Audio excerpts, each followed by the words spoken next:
국내에 계신 스픽스 구독자 여러분 안녕하세요. 오창익입니다. 이재명 정부가 출범한 지 3주가 되었습니다. 많은 변화가 있었고 또 더 크고 분명한 변화가 우리를 기다리고 있습니다. 부디 이제 좀 숨도 쉬면서 살 수 있었으면 좋겠다 싶어 하는 국민들의 마음이 정부에 그대로 가 닿았으면 좋겠습니다. 국민이 국가를 걱정하는 게 아니라 국가가 국민을 걱정하고 국민을 제대로 챙기는 진짜 국가. 선거 때 많이 나왔죠. 진짜 대한민국을 고대합니다. 긴급 편성 오늘도 최고의 전문가들과 함께 이 프로그램 준비했습니다. 세 분 모셨는데요. 김종욱 박사님, 정치학 박사 김종욱 선생님 모셨습니다. 네, 안녕하세요. 김종욱입니다. 어떻게 지내고 계십니까? 그냥 기분 좋게 잘 지내고 있습니다. 왜냐하면 기분 좋다는 건 뉴스를 볼만하다 이런 겁니다. 아까 이제 공부를 별로 덜 해도 된다. 윤석열 때는 뭐 이 사건이 많이 터지는지 공부해야 되고 법률 공부해야죠. 그렇죠. 껌껌이겠는데 지금은 뭐 태평성대라고 하는 게 제가 너무 좀 명비어천간가? 그냥 별로 공부할 게 많지 않다는 게 좀 행복한 것 같아요. 네. 한 분 더 소개해드리겠습니다. 김한 한겨레 21 기자님이십니다. 어서 오십시오. 네, 안녕하세요.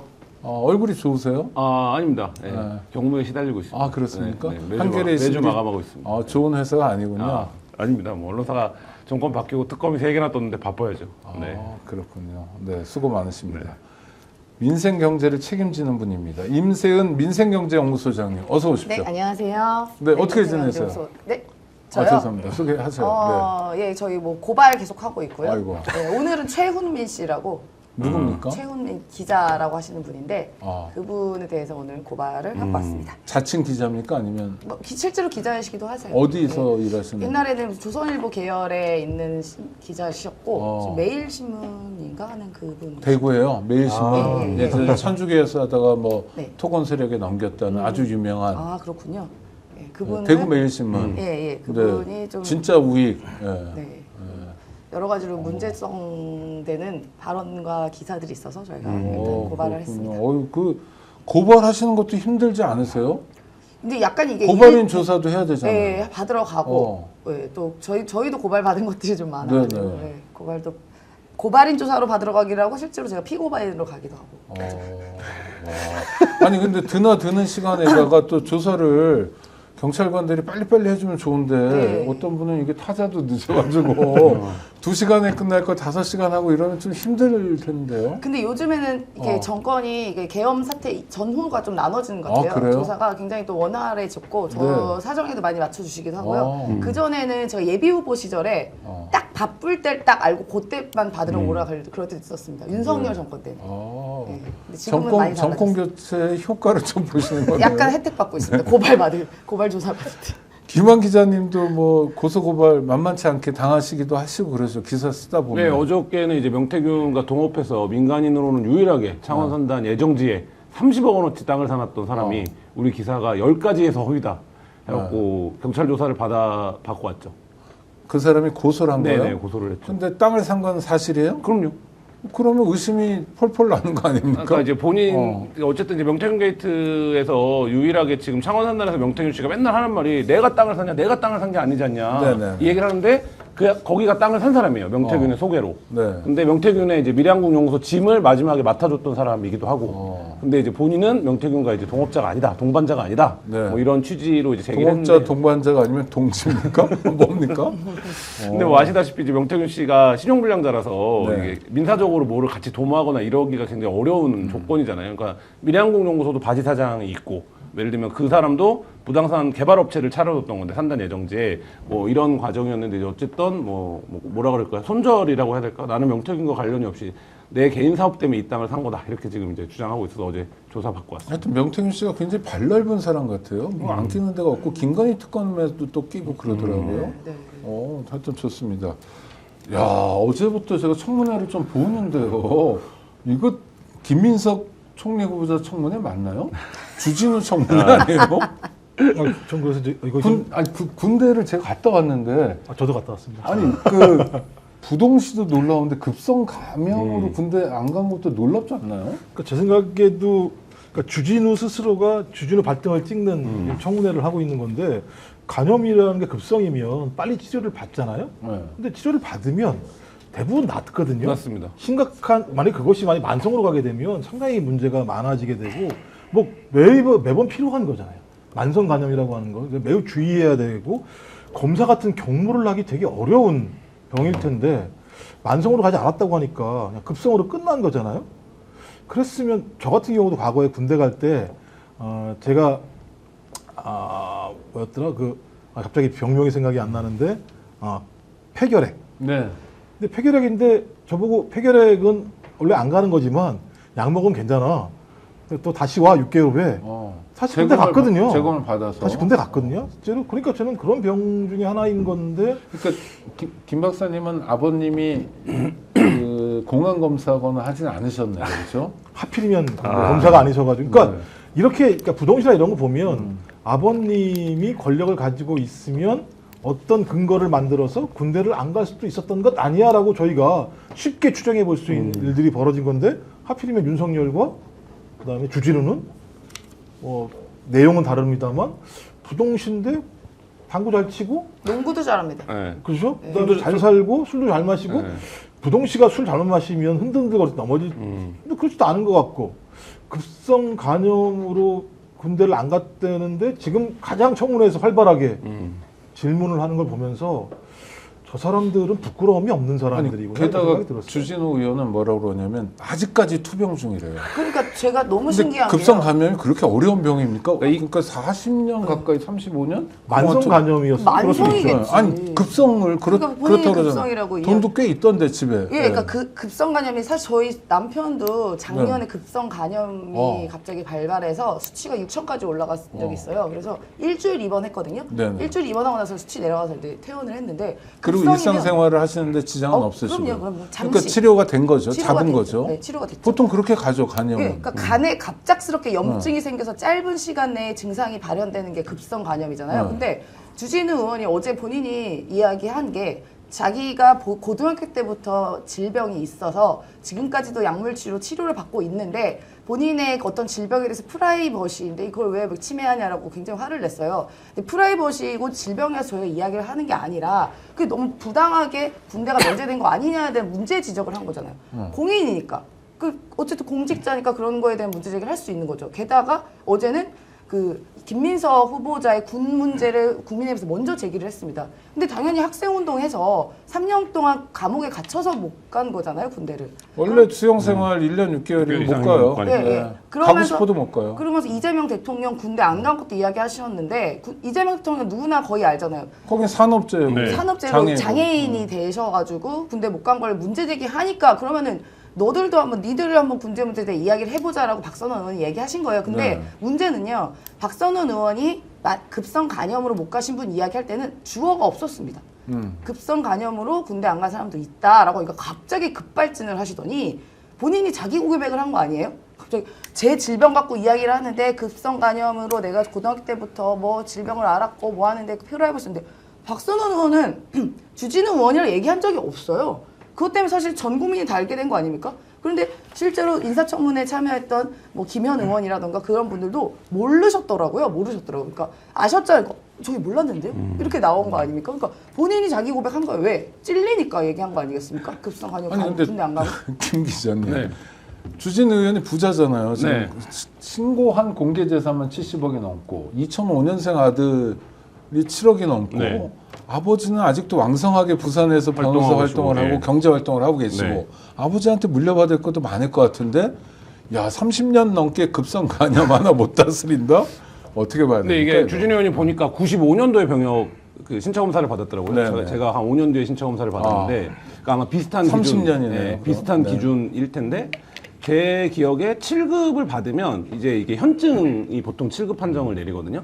그러면 3개월이나 6개월 후에 다시 재검을 합니다. 근데 다시 재검을 했는데 또 7급이 나오는 경우가 있어요. 네네. 그러니까 이게 누적돼야 아마 면제가 될 거거든요. 그러면 주진우 의원이 그걸 얘기하면 됩니다. 그러니까 예를 들면 내가 7급을 받았었고 급성 간염으로 현증이라서 그러고 나서 재검 한 3번까지 제 기억에 제 주변에도 삼회일 이제 거예요, 삼회. 고혈압이나 이런 게 이제 높은 친구들의 그다음에 이제 그 체중이나 이런 친구들도 7급을 주거든요. 일단 그러면 체중 같은 경우에는 3개월 후에 다시 봐요. 그리고 고혈압도 몇 개월 후에 다시 봅니다. 그러니까 군대 안 가려고 일부러 살을 찌우는 네. 청년들도 가끔 있어요. 예. 막 많이 먹으면서. 네. 치아도 뽑아가지고 어떤 연예인도 그리고 뭐 조사받고. 고혈압 같은 경우도 급히 혈압을 오르게 하거나. 밤새도록 이제 뭐 PC방에서 네. 안 좋은 네. 음식 먹으면서 한 이틀 밤 새면 혈압이 확 오르고 네, 이러기도 네, 하거든요. 그러니까 그러면 몇 개월 후에 다시 보라 그러는데 근데 주진우 의원이 진짜로 급성 간염으로 면제를 받은 거면 제 생각에는 이 급성 간염만으로 면제를 받은 게 아니라 그런 병역 처분의 과정이 있을 거예요. 네. 그 병역 처분의 과정을 본인이 제시하면 되는데 그게 아니라 30년이 지났는데 내가 아직도 급성 간염을 지금 만성 질환으로 앓고 근데 있다는 그거는 건 도둑이 제발 저기다 말고 달리 표현할 방법이 없을 것 같은데 급성간염을 30년 이상? 네. 고등학교 때부터니까요. 그러니까요. 근데 35년 정도를? 제가 그때 박선원 의원이 잘못하신 거죠. 아, 주어가 없다고 했는데 이 정도 병이면 주어가 없어도 몇 명 없는 거기 때문에 그렇죠. 특정할 수밖에 없는 병인 거죠. 급성 간염으로 말씀하신 것처럼 30년 동안 치료를 받는 사람이 있다면 제가 볼 때는 우리가 새로운 방식으로 간염을 연구할 수 있는 대상이 되는 정도의 수준이겠죠. 그러니까 제가 볼 때는 그냥 말씀하신 것처럼 본인이 그 얘기 안 해도 아무 문제 없는 거잖아요. 네. 뭐 주진우라고 하는 사람과 관련해서 본인이 말한 대로 우리 병역법에 의해서 본인이 군대 갈 수 없는 조건이면 군대 안 가면 되는 거고 마찬가지로 본인들이 비판하고 있는 이재명 대통령이나 그다음에 김민석 총리 후보자 같은 경우는 법적으로 군대 갈 수 없는 상황이니까 못 간 거잖아요. 그거 문제 얘기하면 안 되는 거죠. 거기에서 위법성이 있다거나 중대한 예를 들면 어떤 권력적 비호가 있었다거나 이런 것이 있으면 얘기할 수 있지만 그런 게 없는데 반대로 얘기한 사람을 보면 야, 저 병으로 어떻게 군대를 안 가지? 저거 분명히 다른 뭐가 있었던 거 아니야? 라고 느낄 만한 내용들이기 때문에 그러면 설명은 누가 해야 돼요? 주진우가 설명해야 되는 거죠.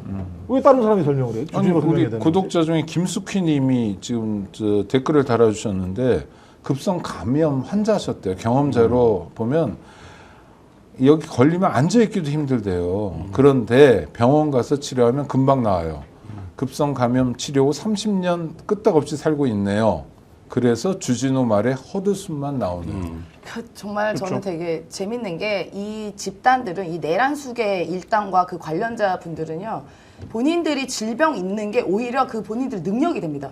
아까 말씀하신 것처럼 윤석열 그 내란숙의 피의자 같은 경우도 부동신데 세상 당구 500이나 하고 농구도 잘하고 뭐 이것저것 도리도리해도 안 흔들리잖아요. 원래 이렇게 그 부동신 분들 이렇게 고개 흔들면 어지럽다고 하더라고요. 근데 그런 것도 전혀 문제 없이 너무나도 그 능력치를 잘 발휘하고 있고 그리고 주진우 의원도 이제 그 급성 간염을 거의 30년째 앓고 계시는데 그런데 저희 기억하시겠지만 지기현 판사의 룸사롱 이른바 룸사롱 사건 때 보면 삼겹살. 주진우 의원도 그 사진 비슷한 게 공개가 된 적이 있습니다. 선배 아내분의 생일잔치에 가서 공개된 그 사진. 그 사진에 보면 앞에 와인이 이렇게 있어요. 근데 물론 그게 제가 그렇다고 그 사진으로 인해서 술을 마셨다라고 하는 거 아닌데 여의도의 일가에 들리는 이야기로는 주진우 의원이 술을 그렇게 잘 드신다고 합니다. 근데 급성 간염을 30년째 앓고 계신 분이 술을 한 잔만 먹으면요 죄송하지만 그 치사량이에요. 그런데 술을 재벌기업 무슨 언론 뭐 쪽에 계신 분들 그렇게 말술이라는 얘기가 있는데 뭐 전원이긴 합니다만 그렇게 술을 먹을 수가 있나요? 와인잔은 그렇게 앞에도 있었고 그런 거 보면 이분들은 아픈 게 오히려 능력치를 발휘하는 게 대표적인 예가 딱 있지 않습니까? 임 소장님은 고소고발을 많이 당하셨다니까 저는 별로 안 당하는 편이거든요. 그냥 원만하게 살아서 그런데 주진우 의원이 억울하면 이 방송 보고 저를 고소했으면 좋겠어요. 그래서 법정에서 수사기관을 거쳐서 법정에서 이 문제를 다퉈봤으면 좋겠어요. 여기가 지금 고소고발 방송인가요? 아니 제가 대표로 아니 한번 고소고발 잘해요. 근데 제가- 방송 보고 아니 잘합니다. 그러니까 하라고요. 저한테. 제가 병무청 지금 병역기준표를 네. 보니까 급성간염의 경우에는 한 번의 검사를 결정하는 게 아니라 2, 3개월 주기로 3회 검사를 네, 본대요. 그렇겠죠. 근데 이거는 이 혈액 검사는 병무청에서 한 혈액 검사만 인정한답니다. 민간 병원에서 한 혈액 검사를 네, 네. 인정하지 않고. 근데 만약에 급성 간염인 경우에 회복이 되면 그 상관없이 다시 이제 재검을 받는 거고 이게 호전이 없는 경우 이 세 번의 검사에서 수치가 이런 경우에는 계속 이제 7급 판정 왜냐하면 현증으로 보기 때문에 그 후에 이게 만성이라는 입증이 돼야 이제 말하자면 병역 면제가 된다는 건데 그러면 이 과정에서 이제 주진우 의원이 병무청에서 어떻게 신체 검사를 받아왔고 95년이면 아마 자료가 다 남아 있을 겁니다. 그러니까 받았고 최종적으로 어떤 그러니까 예를 들면 간염도 여러 종류가 있잖아요. 그러니까 네. 어떤 판정을 받아서 본인이 병역이 면제된 건지를 밝히면 되는데 이제 그거를 뭐 게다가 중요한 진술을 어제 했어요. 지금도 투병 중이라고 했거든요. 아니, 그러니까 얼결에 나온 것 같긴 해요. 네. 그런데 그것까지 이제 확인해 보면 되죠. 그래서 좀 법정에서 보죠 한번. 아, 진짜 아니 왜냐면 너무 고약한 것 같아요. 진짜로요. 그러니까 진짜 법정에서 그냥 술 주고 먹을 수 있나 한번 그것도 확인해 보면 될 것 같습니다. 뭐안 먹겠어요. 국성 간염이면 술 한 잔 먹으면 그 치사량이에요. 네. 30년째 앓고 있습니다. 아니 그리고 또 하나 그 김민석 후보자 재산 문제, 돈 문제를 많이 파헤치던데 저는 이것도 약간 걸린 게 다른 사람 몰라도 주진우는 신고한 재산만 70억이 신고 재산 2억에게 닥달하는 거잖아요. 이것도 좀 어색하지 않나 싶은데 어떻게 보셨습니까? 저는 재산이 돈이 많은 게 죄는 아니라고 봅니다. 많을 수도 있죠. 본인이 뭐 능력이 많으셔가지고 연봉이 높을 수도 있고 하지만 보면은요 주진우 의원 같은 경우도 아들 같은 경우는 2005년생으로 알고 있지 않습니까? 네. 그리고 17살 때 그게 상속이 된 건데 그러면 할아버지가 줬다고 해요. 원래 상속이 대걸러서 주면 30%입니다. 증여세가 원래는 15%예요. 네. 예. 그러면 그 30%는 어디서 났는지도 증빙이 돼야 돼요. 17살짜리가 제가 볼 때는 10억 정도를 아마 증여 받았으니까 지금 7억 정도 된 걸로 예상이 되거든요. 그러면 10억 받았으면 3억 가량이 증여세를 내야 되는데 그것도 증여세를 또 내야 되는 거예요. 그런 거 제대로 증빙됐나 또 확인을 해야 될 것이고요. 또 다른 문제는 주진우 의원이 보유하고 있는 부동산입니다. 부동산이 이제 여러 개가 있는데 그 중에 하나가 울산에 가장 목이 좋다고 하는 지역에 있는 나이트클럽에 있는 토지입니다. 그 나이트클럽이 문제는 아닐 수도 있지만요. 그 토지를 소유하고 있는데 굉장히 뭐 인기 많은 나이트클럽이에요. 근데 여기서 본인이 검사 시절에 그 나이트클럽이 운영이 됐습니다. 그러면 뭐 제가 모든 그 나이트클럽이나 그런 유흥업소를 폄하하는 건 아니지만 여러 가지로 경찰의 제재라던가 법적인 조치를 받는 일이 비일비재해요. 그렇죠. 단속에 네. 취약하죠. 네. 매우 취약하죠. 네. 그러면 그 과정에서 검사였던 주진우가 영향력 행사 안 했을까? 라는 것도 와 의심해 이거 볼 수 되게 있죠. 합리적인 의심인데 왜냐 건물주가 주진우고 또 윤석열 정권에서 법률 비서관까지 했고 그 전에 뭐 청와대 근무도 그렇죠. 있고 네. 잘 나가는 검사가 건물주인. 나이트클럽. 나이트클럽. 야. 목 굉장히 좋은 곳. 울산의 현대백화점 쪽에 좋네요. 뒤쪽에. 듣기만 해도 영화 시나리오 같네요. 진짜 영화 싸구려 영화 같은 일들이네요. 그러니까 무슨 마피아 조직도 아니고 참 이 집단들 참 신기해요. 그래서. 근데 목소리 톤은 높이잖아요 주진우 의원 늘. 아니, 그래서 이제 얘기가 나오는 게 이 최근에 벌이고 있는 국민의힘 같은 경우가 이렇게 큰 소리를 치고 난리를 치는 이유가 김민석 총리 후보자를 낙마시키려고 하는 의도라기보다는 우리 건들지 마. 앞으로 특검 문제든 뭐든 상관없이 우리를 건들면 계속 싸움을 할 거야라고 어떤 그런 의도가 있는 게 아니냐라고 이제 김민석 후보자 같은 경우도 아마 어제 다른 유튜브 채널에서 그런 얘기를 했던 측면이 있는 것 같고 그러니까 정치적 공세인 거죠. 이걸 통해서 실체를 밝히려고 하는 의도라기보다는 지금 자기들에게 국민의힘에게 옥죄어 오고 있는 온갖 여러 가지 수사 이런 어떤 옥조 있는 내용들에 대해서 우리를 건들지 말라고 하는 하나의 정치적 행위라고 지금 해석하는 측면들이 꽤 있는 것 같고요. 그래서 핵심은 그런 거죠. 주진우든 누구든 제가 볼 때 이 청문장에서 핵심은 그냥 저도 만약에 민주당이 고발을 해가지고 이 사람의 증여가 불법인지 아닌지 증여세를 내는지 안 내는지 김인석 후보를 말씀드린 게 아니라 주진우요 아들 확인하면 되는 거고 김인석 후보도 마찬가지인 건데요. 결론적으로 그런 거잖아요. 불법적인 자금이 들어왔다라고 지금 국민의힘은 전제를 하고 있는 거예요. 그럼 자기들이 불법적인 자금이 들어온지에 대해서 뭔가 증거를 대야죠. 증거도 되지 않고 문제제기하고 있는 거 하나 하고 또 하나는 현금을 쟁여놨다고 표현하잖아요. 6억을 쟁여놨다라고. 아, 자기들이 봤어요? 6억을 쟁여놨는지? 그리고 빚을 갚는데 무슨 6억을 쟁여놨으니까 딱 정치적 프레임을 짜놓은 거예요. 6억이라는 현금을 쟁여놓고 있더라, 김민석은. 그 다음에 또 하나가 불법 자금을 가지고 돈을 갖고 들어와서 자기 빚을 갚았더라. 이 두 가지 프레임을 짜는 거거든요.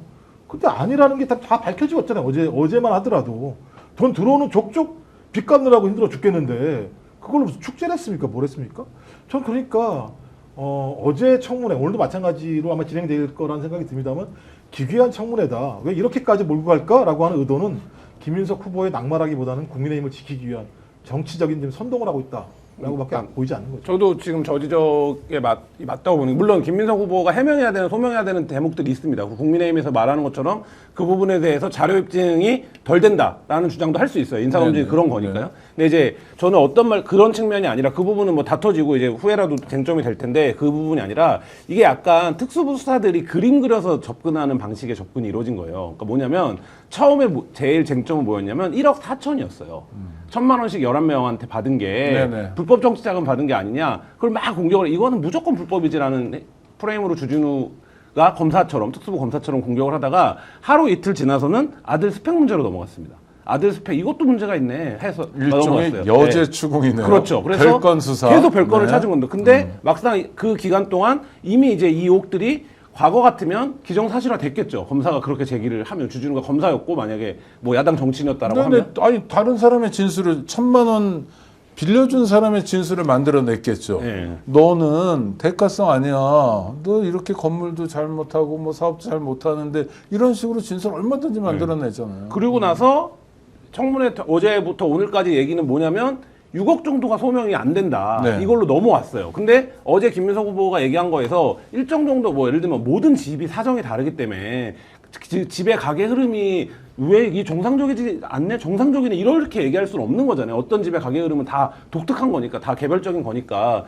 그 지점에서 김민석 의원이 설명을 했어요. 근데 여전히 지금 처음에 잡았던 그림. 아, 이거는 수입이 5억 1,000만 원인데 13억을 썼고, 좋아, 2억은 인정해줄게. 뭐, 전처가 됐다고 하니, 우리가 전처를 부른 거는 뭐 그렇게 조선일보마저 우리를 비판하지, 이제 그건 안 할게. 근데 어쨌든 6억은 문제가 있어. 이 얘기만 지금 앵무새처럼 반복하고 있고, 이 부분에 대해서 본인들이 원하는 증거가 나오지 않는다는 얘기가, 자료가 제출되지 않는다는 얘기만 하고 있는데, 이 딱 전형적으로 이게 주진우 의원이 약간 특수부 검사처럼 접근을 해서 이건 무조건 불법이지, 유법이 있겠지, 털면, 이런 식의 접근이 지금 이루어지는 청문회가 지금 진행되고 있는 게 아닌가. 전 부인이 어느 공기업에 사회이사를 했던 적이 있었대요. 그 공기업에 자료 제출 요구가 막 빗발쳤다는 거예요, 국힘에.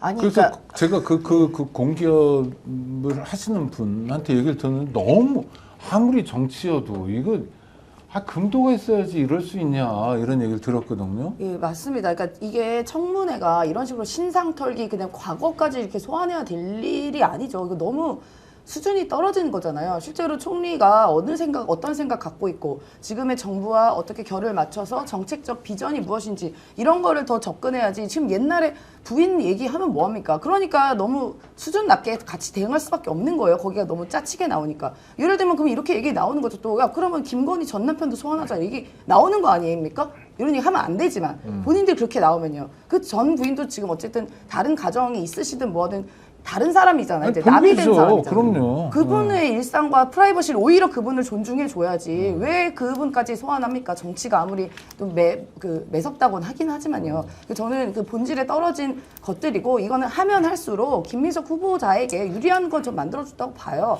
보면은 당연히 그러면 그 전 부인 얘기하면 또 김건희 전 남편 얘기가 또 나오고 재산 얘기하면 주진우 재산 나오고 한덕수 재산 나오고 다음에 또 김건희 백 받은 거 얼마냐 뭐냐 다 하나 소환되는데 그게 지금 유리할까요? 오히려 정책적인 거를 공격하시는 게 훨씬 낫지 않냐라고 조언 드리고 싶습니다. 근데 국민의힘 내부에서도 아마 내심은 그런 생각들이 있을 거예요. 이게 낙마시킬 수 없는 총리잖아요. 예를 들면 내란 사태를 딛고 탄핵된 대통령의 인소위 없이 된 대통령이 지명한 첫 번째 총리인데 낙마를 시킨다는 건 상상하기 어렵죠. 왜냐하면 그리고 임명동의도 안 돼. 네, 현실적으로 자기네가 낙마를 시킬 힘도 없고 네. 그런 상황인데 그러면 아까 말씀하신 것처럼 김민석까지는 그대로 가더라도 우리가 최대한 괴롭힐 수 있다는 걸 보여줘서 지금 11명도 인사청문회를 해야 되는 거 아닙니까? 이 11명의 인사청문회에서 누군가를 타겟을 잡아볼까? 아니면 말씀하신 것처럼 우리에 대한 수사나 이런 데서 우리가 계속적으로 첫 번째 총리도 우리가 발목 잡을 수 있는데 계속 발목 잡을 거야? 라는 식의 이제 접근이 이루어지고 있는 것과 이 주진우 의원이 하는 것 자체에 대해서는 국민의힘 내부에서도 이건 좀 국민들이 보기에 과하다 이런 얘기들을 하는 중진들이 있다고 하죠. 왜냐면 이게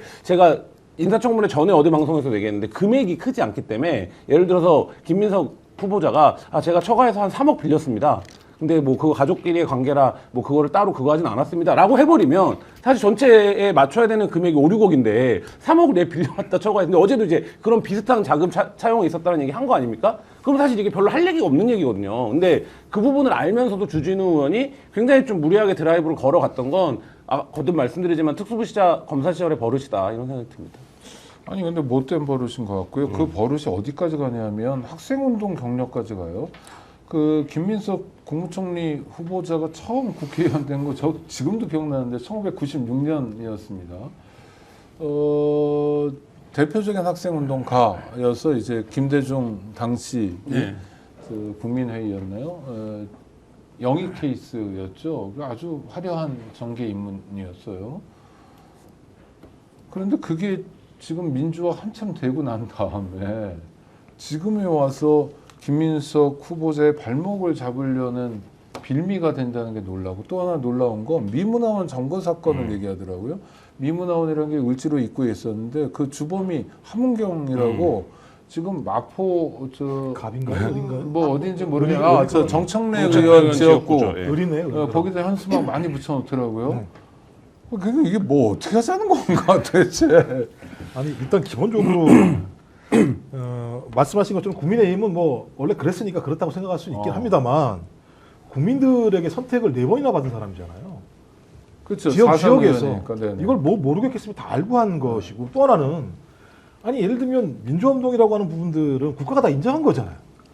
무슨 국가가 인정하지 않은 일을 한 게 아니고 다 인정을 받았기 때문에 민주화 유공자 본인 스스로도 이제 한 뭐 2, 3억 될 거라는 뭐 예상을 합니다만 그것도 안 받았다는 거잖아요. 보상금이요? 본인이 네. 이미 국회의원이라는 명예를 얻었기 때문에 거기에 더 부과해서 돈까지 받는 건 공의로서 태도가 아니라고 얘기를 한 측면들이 분명히 있고, 또 광주 또 이 미 문화원을 점거한 가장 중요한 이유도 미국이 소위 1980년 광주의 시민들이 쿠데타 세력에 의해서 목숨을 잃는 과정에서 군대를 이동하게 했던 것들은 민주주의 국가인 미국이 그러면 안 되는 거 아니냐라고 하는 측면에서 민주주의를 지켜야 되고 그런 정권들을 인정해주지 말아야 된다라는 측면에서 학생운동 전체가 나름대로 판단을 해서 미 문화원을 점거를 해서 농성을 한 사건인데, 그 사건에 대해서 문제 제기를 한다면 저는 학생운동 전체에 대해서 부정하는 행위인 거죠. 그러면 학생운동을 부정한다고 하는 건 1987년도 민주화운동을 부정하게 되는 것이고, 1987년도 민주화운동을 부정한다는 건 87년도에 만들어진 헌법체제를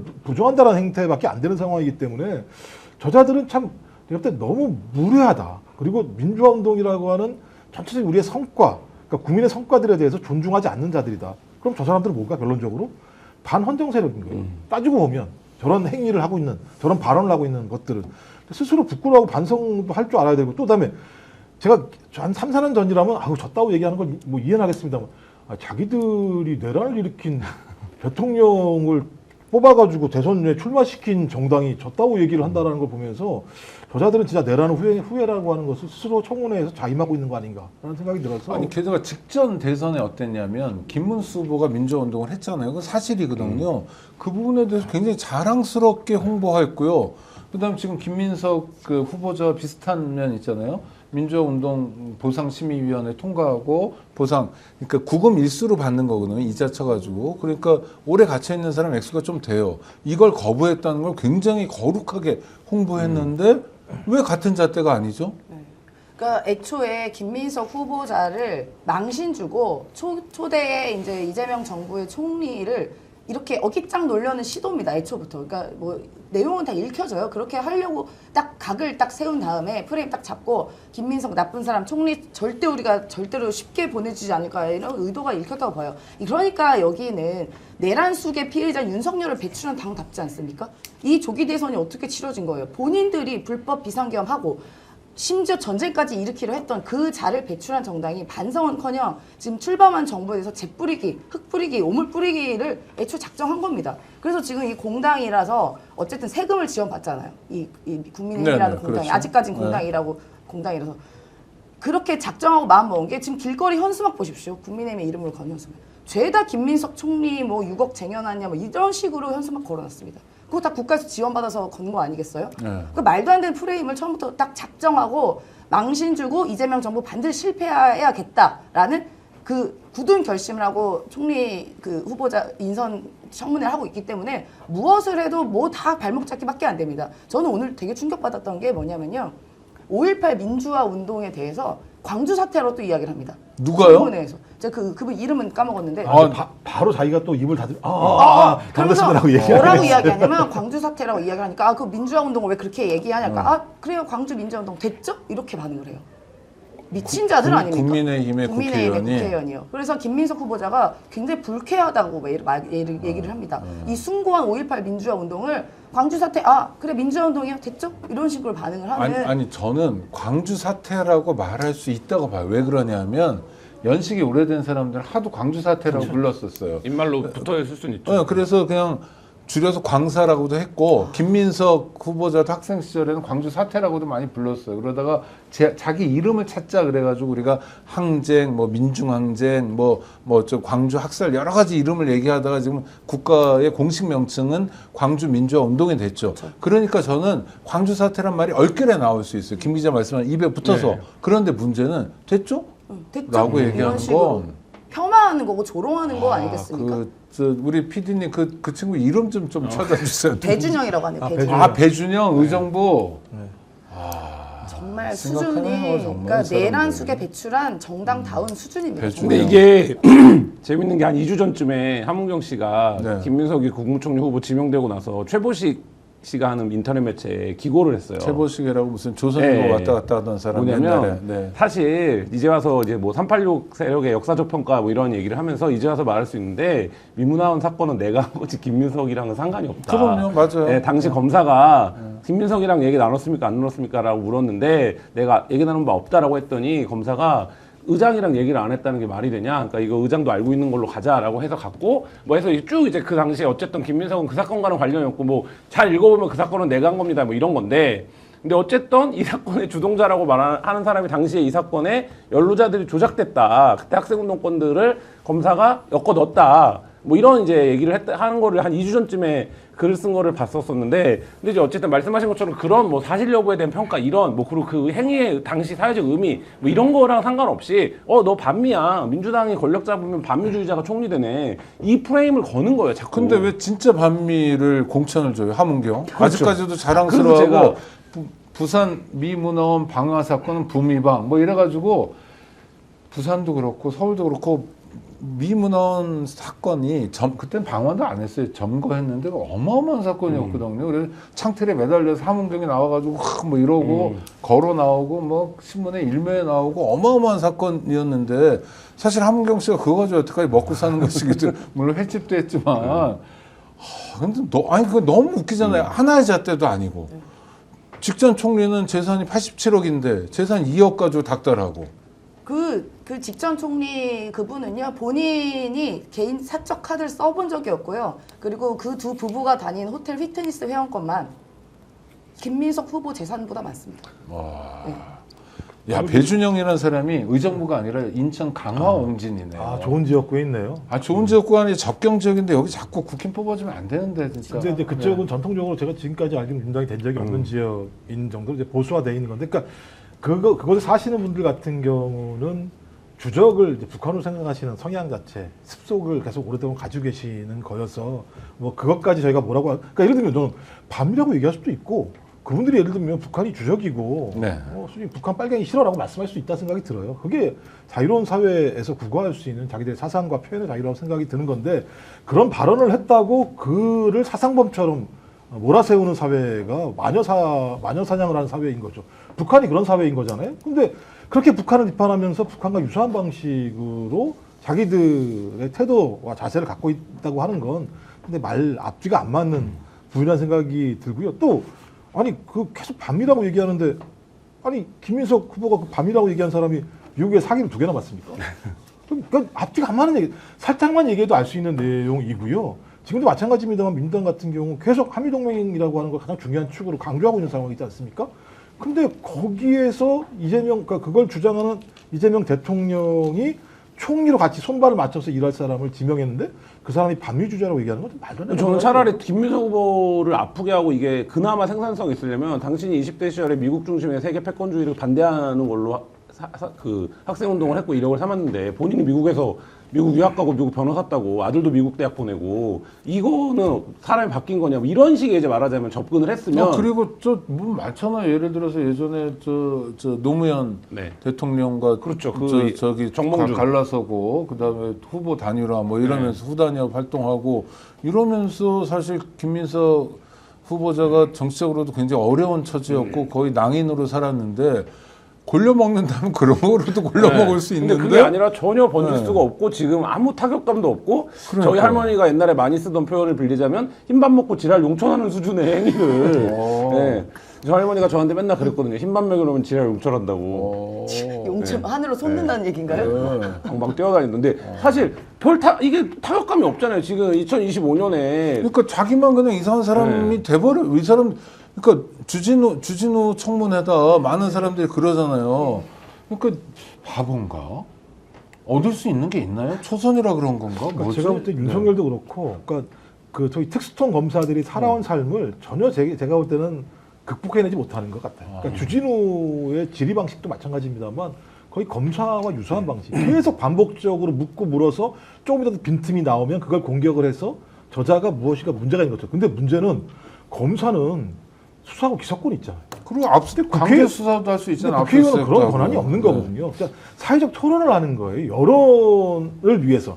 소위 국민의힘이 여론을 압박할 수 있는 지지를 받으려고 하는 행위인데 주진우 의원이 하는 발언을 보면 야 우리 지지하지 마세요.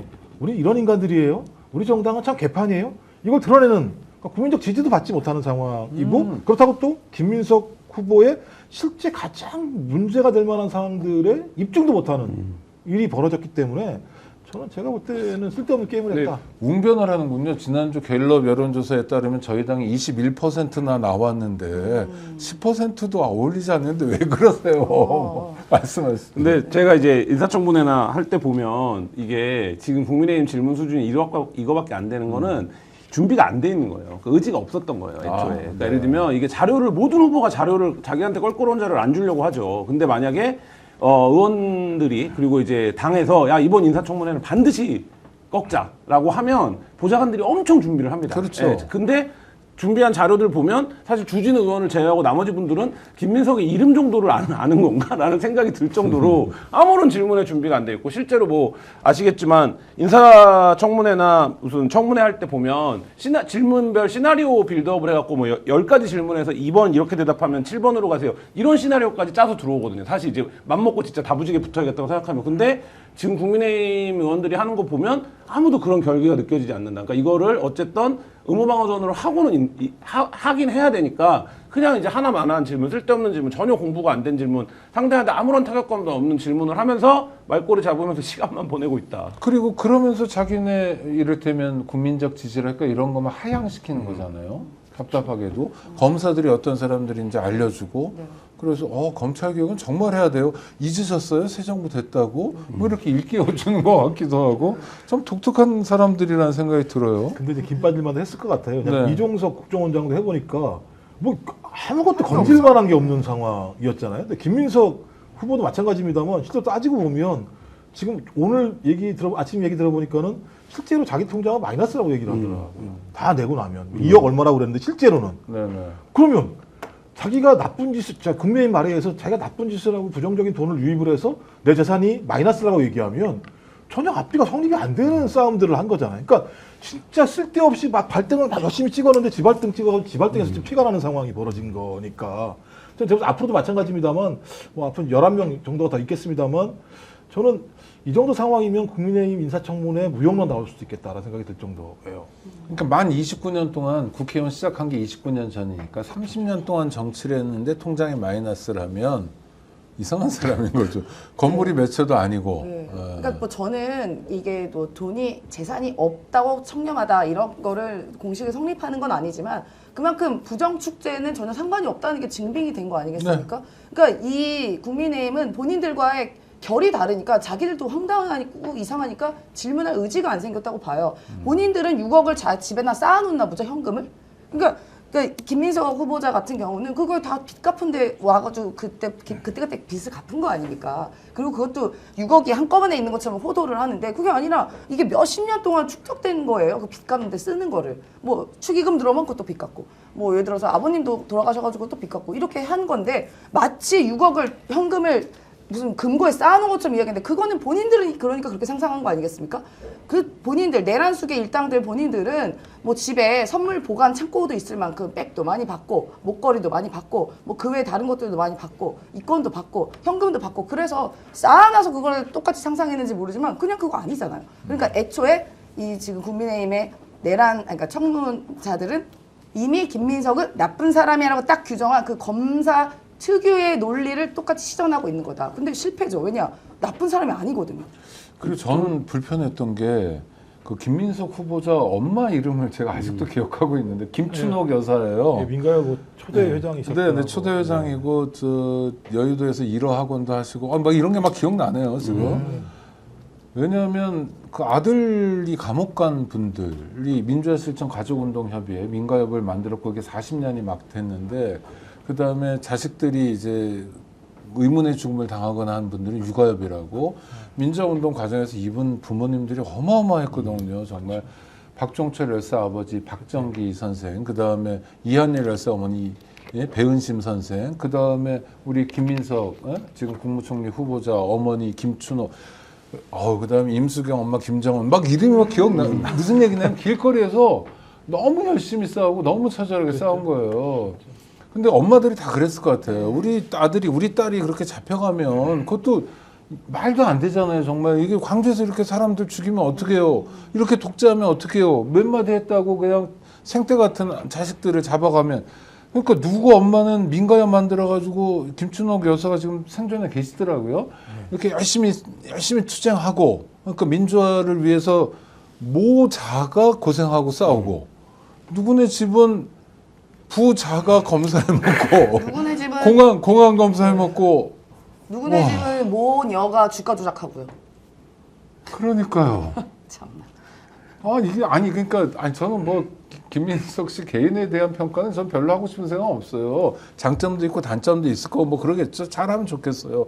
뭐 호감이 있을 수도 있고 불호가 있을 수도 있고 그런데 이런 장면들은 불쾌해요, 되게. 근데 저는 어제 모욕감을 제가 느끼고. 그러니까 뭐 말씀하신 거랑 조금 다른 맥락일 수 있는데 이게 저는 윤석열 정치의 후과 같은 게 지금 인사청문회에 드러나고 있다고 봅니다. 왜냐하면 국민의힘이 지난 3년 동안 윤석열 정부 시절에 인사청문회 관련해서 아무 대비가 없었어요. 왜냐하면 어차피 그냥 하면 되니까. 그러니까 저쪽에서 뭐라고 하든 청문 보고서 채택하든 안 하든. 네. 그거 하면 되니까. 그러니까 지금 3년 지금 거기 앉아 있는 사람 중에 진지한 의미로 인사청문회를 내가 실력으로 한번 해봐야지 이랬던 국회의원이 없는 거예요. 그러니까 왜냐하면 그 전까지는 뭐 민주당이 하루 뭐라고 하면 그 다음에 대통령이 그냥 하면 되지 뭐 이렇게 생각을 해왔는데, 그러니까 이걸 좀 뭐라 그럴까, 그러니까 그 실력 없음을 그동안 완력으로 극복해 왔는데 그게 어제 이 김민석 인사청문회에서 좀 처절하게 드러나고 있다고 보고, 저는 그 장면 중에 하나가 어제 곽규택 의원이 김민석 후보자한테 이렇게 물었어요.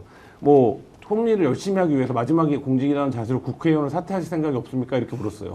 그랬더니 김민석 의원이 없습니다 이랬어요. 그러면 그 다음 질문이 있어야 되잖아요. 그러니까 당연히 없다라고 할 거잖아요. 그러면 뭐 그거에 대해서 어떤 의미를 말하든지 뭐 이렇게 국회의원이랑 내각의 국무위원을 겸하는 게 어떤 거라 이런 게 준비된 질문이 있어야 되잖아요. 그럼 그냥 넵 그러고 넵 그러고 끝났어요. 아 그래요? 이러고 끝나죠. 이 친구들 세위를 왜 줘야 되나 모르겠네요. 아니 정말로 제가 보면은 정말 그 대한민국 뭐 모든 검사들 제가 폄하하는 건 아니지만 주진우 의원 같은 걸 봤을 때 우리나라 검사 수준이 저 정도였구나라는 걸 실상을 알게 됐고요. 그냥 이미 없는 죄도 막 추궁해서 너 있지 나쁜 짓 했지 맞아 했던 그 수준의 지금의 검찰의 현실이다. 그게 보여졌습니다. 직업을 바꾸면 바꾼 티를 내야 되는데. 아니요, 그 답답하네요. 검사들은요, 제가 볼 때는 다 욕할 수 있다고 봐요. 네. 이 내란이 일어난 과정에서 검사들이 뭘 했습니까? 한 명이라도 이 문제와 관련해서 발언을 하거나 움직임을 보인 게 아무것도 없는 사람들이에요. 그렇다면 검사는 왜 존재하는가? 국민을 위해 존재하는 거 아니에요? 원래 검사라고 하는 것이.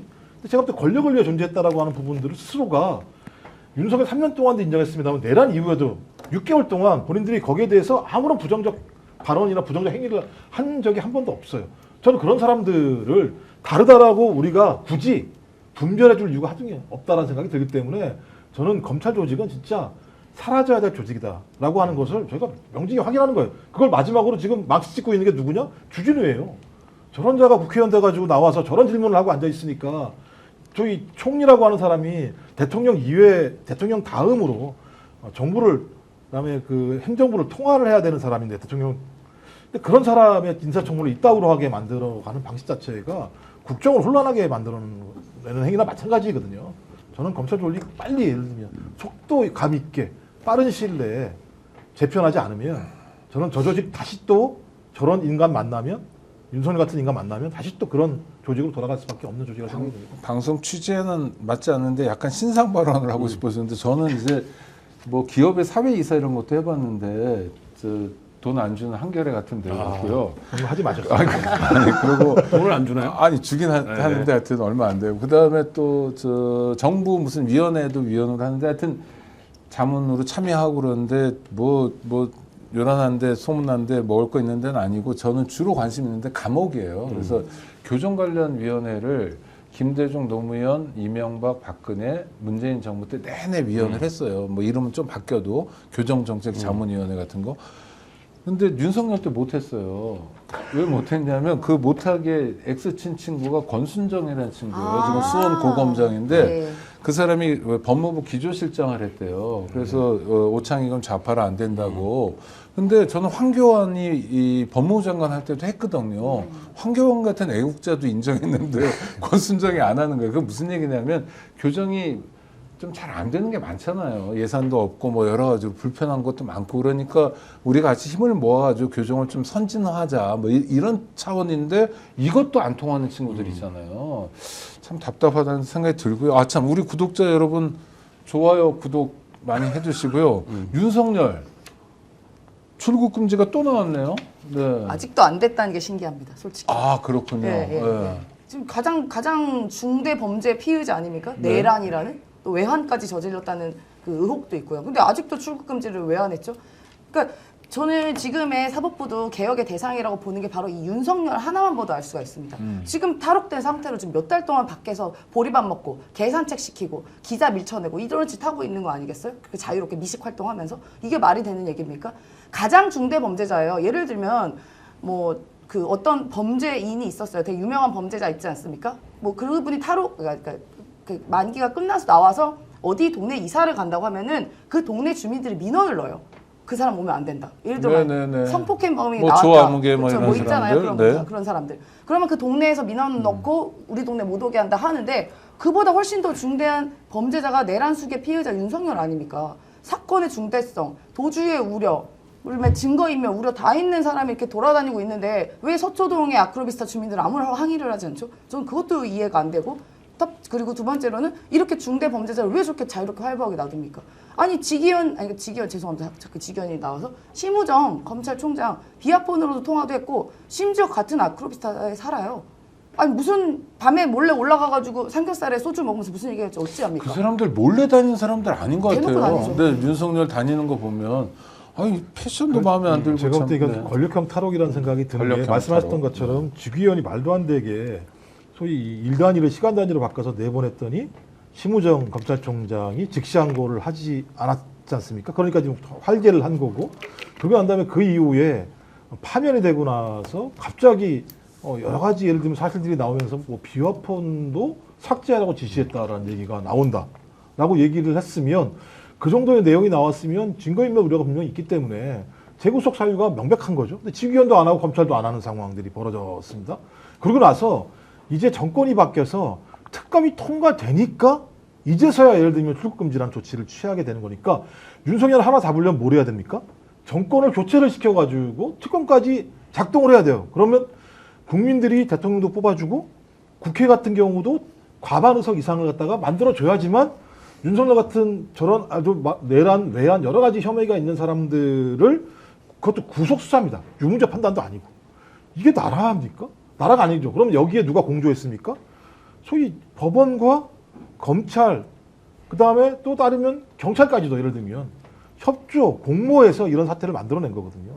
저는 이건 매우 중대한 사안이다. 그러니까 윤석열에 대한 어떤 수사와 재판, 특검 과정은 별도로 한다고 하더라도 이런 메커니즘을 만들어낸 우리의 권력 구조, 수사 구조 이런 부분에 대한 전면적인 재편이 없다고 한다면 저는 또 다시 등장할 거라고 봐요. 40년 전에 등장했던 것처럼 또 앞으로 40년 후에 등장하지 말라는 게 어디 있겠습니까?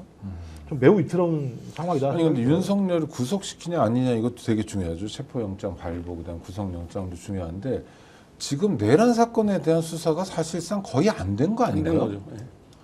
한 10명쯤 되는 사람들 구속해놓고 뭐 왔다 갔다 이 정도잖아요. 근데 내란에 참여한 범죄 혐의자는 더 많은 거 아니에요? 경찰이 2명밖에 없을까요? 네. 군에 그 별세 낼 밖에 없을까요? 그렇지 않잖아요. 국무위원들도 이제 국무위원들도 비공개 그렇고. 조사를 받고 네. 이런 걸 제외하면 없고 지금 뭐 감춰진 일은 되게 많죠. 예를 들면 합참의 관련자들 없을까요? 뭐 이런 부분들 따져 보면 지금 수사가 이제는 어제 이제 처음으로 특검보가 기자들한테 직접 얘기를 하면서 윤석열에 대한 영장 얘기를 하면서 그 얘기를 했어요. 어떤 기자가 물어봤어요.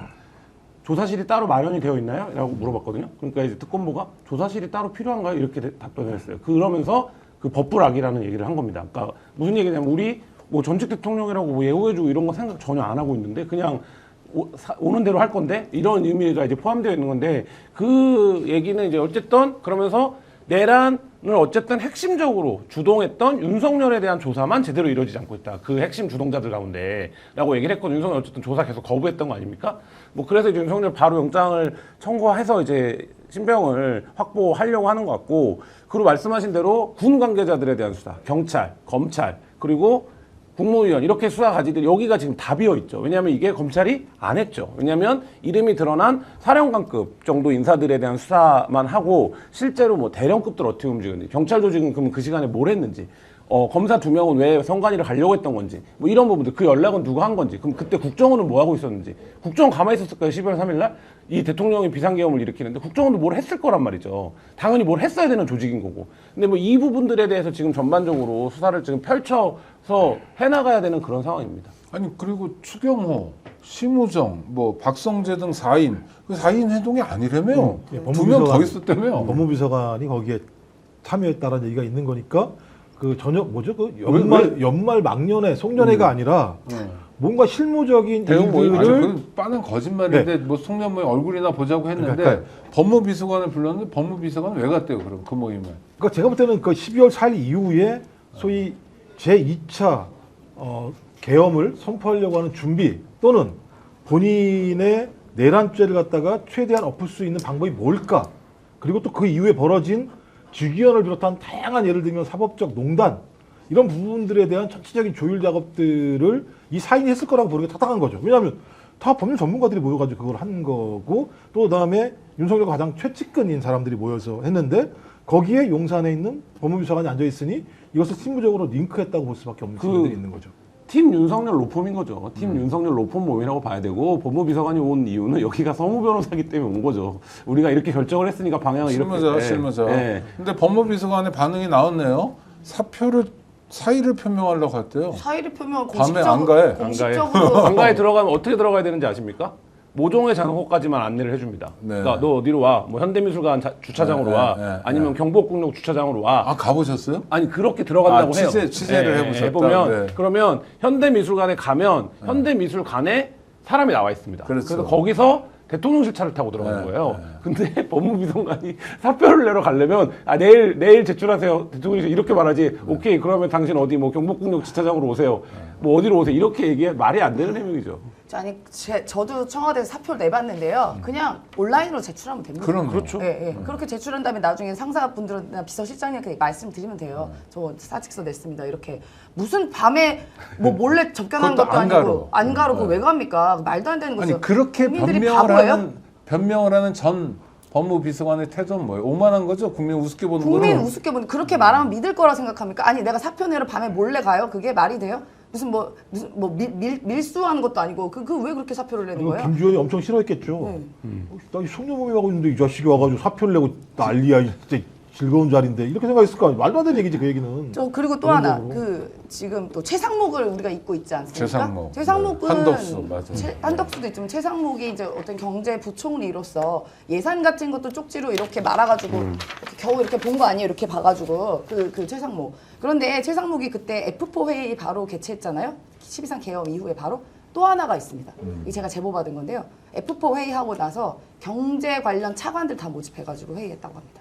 최초 제보입니까? 예, 예, 저도 최초로 말씀하시는 거예요? 최초로 말씀드립니다. 그럼 최초라고 예, 말씀하셔야죠. 정말 최초. 예, 관련 뭐 제가 좀 더 확인 중이긴 한데 이 F4 회의를 하고 경제 관련된 차관들도 모여서 회의를 했다고 합니다.